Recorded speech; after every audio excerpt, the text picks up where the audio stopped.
Oh, sorry. One okay, second. yeah. Just give us 1 second. Yeah, exactly. So, Okay, we are here with one of my favorite people on planet Earth. It is none other than Sean Hayes, everybody. Okay, so is it true that we met once? yeah. So in 1998, I did a movie that was at the Sundance Film Festival called Billy's Hollywood Screen Kiss. Oh, yeah, of course. Yeah, and then, so as soon as I came back and I was auditioning, and it was before Will and Grace, I saw you at a party, and you're like, oh my God, I have to go to the bathroom. I'm like, I do too. We both went in the bathroom and peed in front of each other. You don't remember that? No. Okay.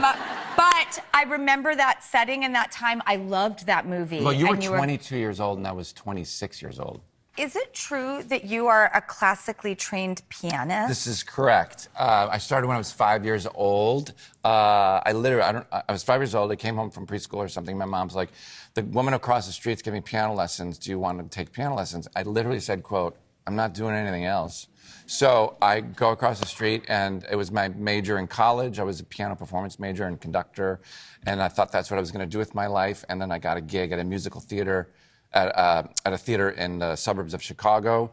And then I saw all my friends auditioning downtown Chicago for like commercials and movies and things. It's like, I've always wanted to do that. So I started auditioning and just started getting commercials, and I was like 3 or 4 years old.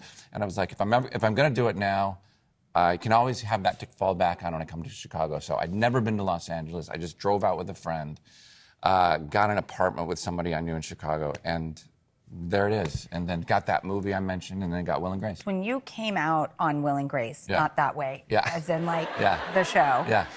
That show not only changed the world and the landscape, but it was so meaningful to have a place to go where you loved the people, you knew you were going to laugh. Heart and humor are the North Stars of everything Yeah. I want to be a part of. But it was like, I just took a job because I was an actor. Did you know going into it, did you have any hopes for it? Like, did you think, this feels different? No, I truly just didn't want to get fired. Like, like 5, 6 episodes in, I'm like, well, they're going to fire me. Like, I don't know. And so, and then, cut to like after it was on, and I'm sitting on my couch in my pajamas at home, and Joe Biden, when he was vice president, came on, he said, Will and Grace did more to educate America about gay culture than anything in history. And I was like, wait, I was on that show. Like, it was like an out-of-body thing. I was like, that's incredible. And you don't think about the byproduct of being on a show like that. You just focus on telling stories. But then it's just other thing happened. We were like, well, nobody planned on that. They were just writing real situations with real characters.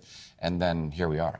I also thought it was such a testament to the success of the show of how many insane guest stars you had. Like, that was a big thing on the show, was who's going to show up. Right. We used to joke around, the only 2 people that were never a guest star were Drew Barrymore and Jesus Christ. Yeah. By the way, I don't think I would have if anyone ever asked Well, me. we'll do I a would skit have. on another show here, and we'll reenact. You be Karen and I'll be Jack. Anastasia Beaverhausen.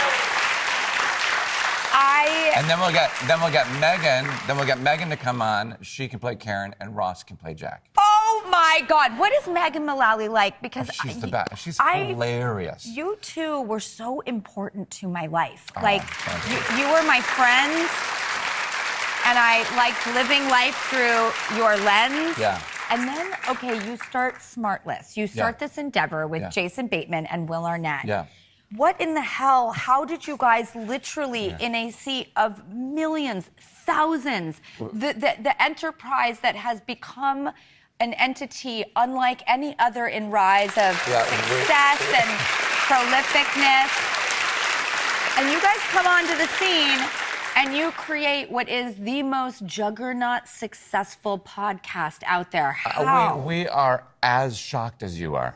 Yeah, we honestly have been friends for, over 2 decades, and very close friends. And me and Jason were sitting on the couch at a friend's house, and he's like, we want to just do a podcast? And I don't know. And it's like, yeah, let's do it. And then he goes, I think Will's already doing one. So he stopped Will right before he did his own. And Will's like, yeah, because me and Jay were like, let's schnorr in on that one.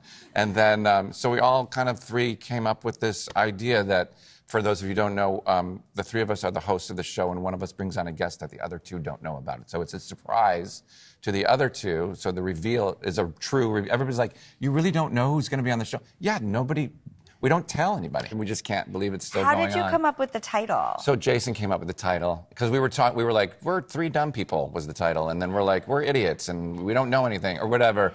And then Jay was like, what if we just made up a name like, I don't know, like we're dumb, like we're smart, but we don't have, Smartless, like we're less smart. And so that's why I'm sitting on the couch. I mean, I think that it's everything you touch, like, or the things you really invest in and put yourself in turn to gold. Which leads me to your next project, your theater. It is a one-man play. It's coming up. It's called The Unknown. Yeah, it's called The Unknown. It's a thriller.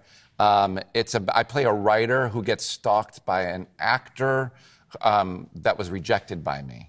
And it's really different for me. It's a one-man show. I play like 10 different characters. And I can't say too much about it because it's a thriller, but there's twists and turns and like, it's incredible. Like it's very filmic as you listen to it on stage. Anyway, I've talked too much about it. I was already excited to see it, and now I cannot wait. Well, but low expectations. Okay. We'll be right back.